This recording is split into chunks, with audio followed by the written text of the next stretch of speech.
देखिए, आज हम बात कर रहे हैं पौष के महीने की, जिसको आम बोलचाल की भाषा में पूस का महीना भी कहते हैं।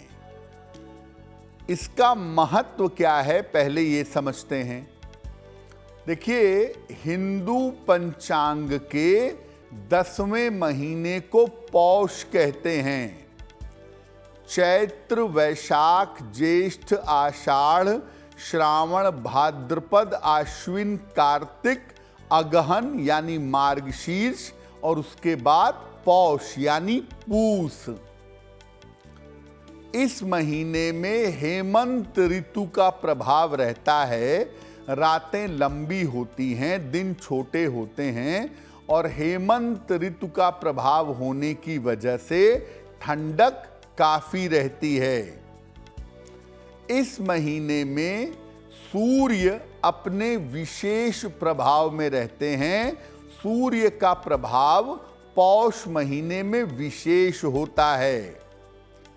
इस महीने में मुख्य रूप से सूर्य देव की उपासना ही फलदायी होती है। उनकी उपासना के परिणाम शुभ होते हैं।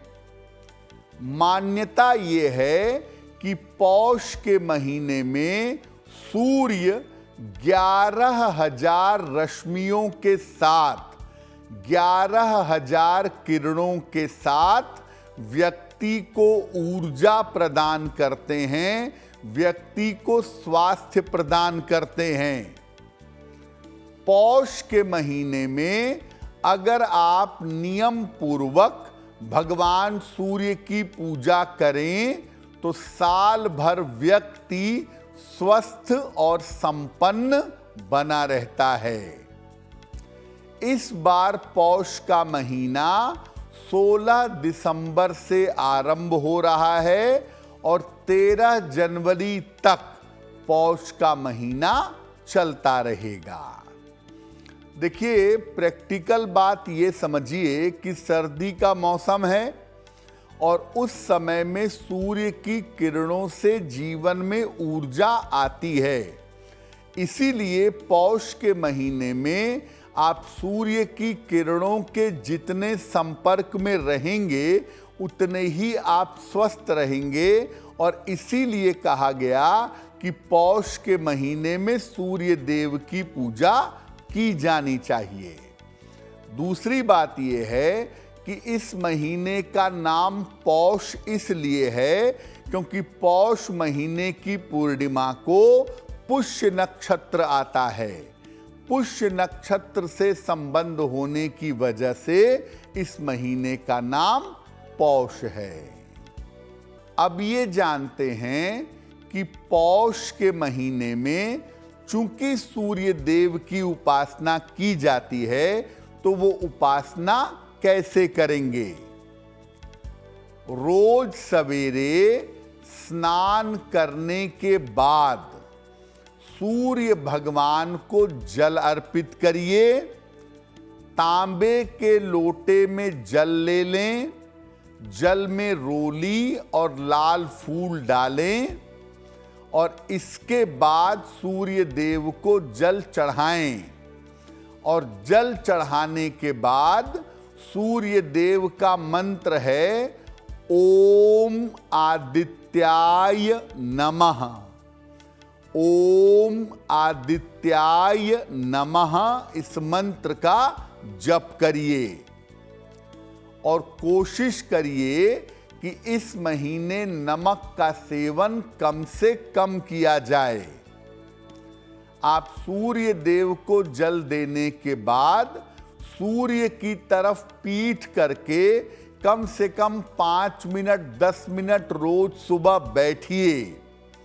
अगर आप ऐसा करना शुरू कर दें तो आपका स्वास्थ्य निरंतर बेहतर होता चला जाएगा और आपको साल भर में स्वास्थ्य की समस्याएं नहीं होंगी।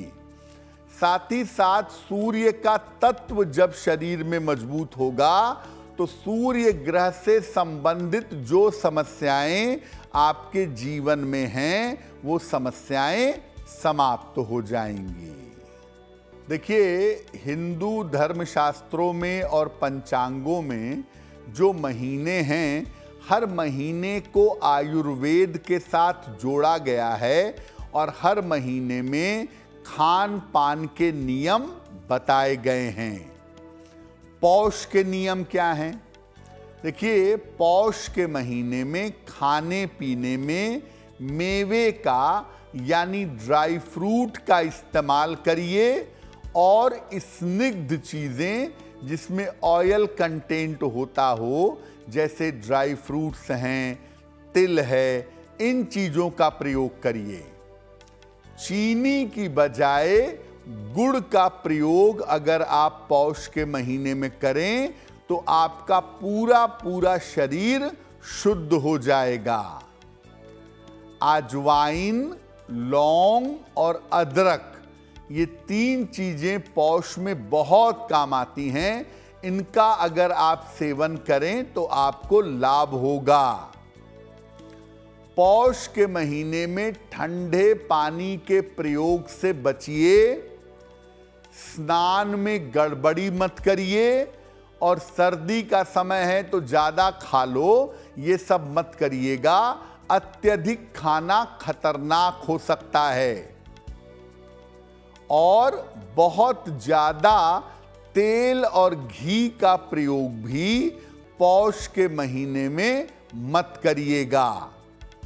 थोड़ा बहुत ठीक है, क्लेरिफाइड बटर जिसको घी कहते हैं, थोड़ा बहुत अच्छा है, प्रयोग करिए। ड्राई फ्रूट्स का प्रयोग करिए, तिल का प्रयोग करिए, लेकिन केवल तेल वाली चीज़ों का ही इस्तेमाल मत करिए, ये आपकी सेहत को बिगाड़ सकता है। देखिए, हमने आपको बताया कि पौष मास में आप क्या खाएंगे पिएंगे, भगवान सूर्य की पूजा कैसे करेंगे, पौष मास की महिमा क्या है। अब ये जानते हैं कि पौष के महीने की सबसे महत्वपूर्ण बात क्या है, कौन सी बात पौष महीने के लिए सबसे इंपॉर्टेंट है। देखिए, पौष के महीने में अगर आप रात में जग करके 11 बजे से 1 बजे के बीच में मंत्र जप करें या साधना करें, मध्य रात्रि की साधना करना या मध्य रात्रि की उपासना करना पौष के महीने में बहुत फलदायी माना जाता है। इसका फल जीवन में तुरंत मिलता है। पौष के महीने में गर्म कपड़ों का और नए अनाज का दान करना भी उत्तम होता है। नए ऊलन कपड़े, कंबल, रजाई यानी गर्म वस्त्र और गर्म चीज़ों का अगर आप इस महीने में दान करें या नए अनाज का, नए चावल का अगर आप किसी निर्धन व्यक्ति को दान करें तो वो आपके लिए बहुत उत्तम होगा।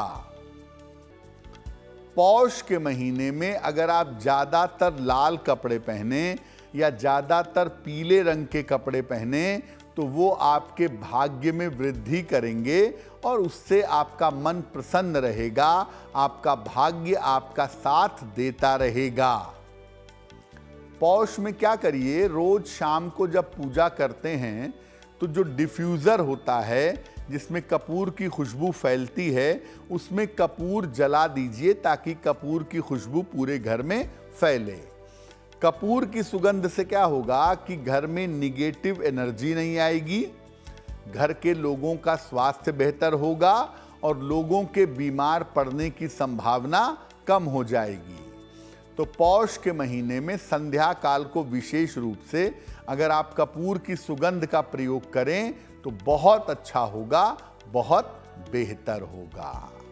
अगर आप मुझसे जुड़ करके अपनी समस्याओं का समाधान चाहते हैं और चाहते हैं कि आपकी समस्याओं को ज्योतिष के माध्यम से सुलझाया जाए तो आप हमसे संपर्क कर सकते हैं, जुड़ सकते हैं एस्ट्रो तक पर।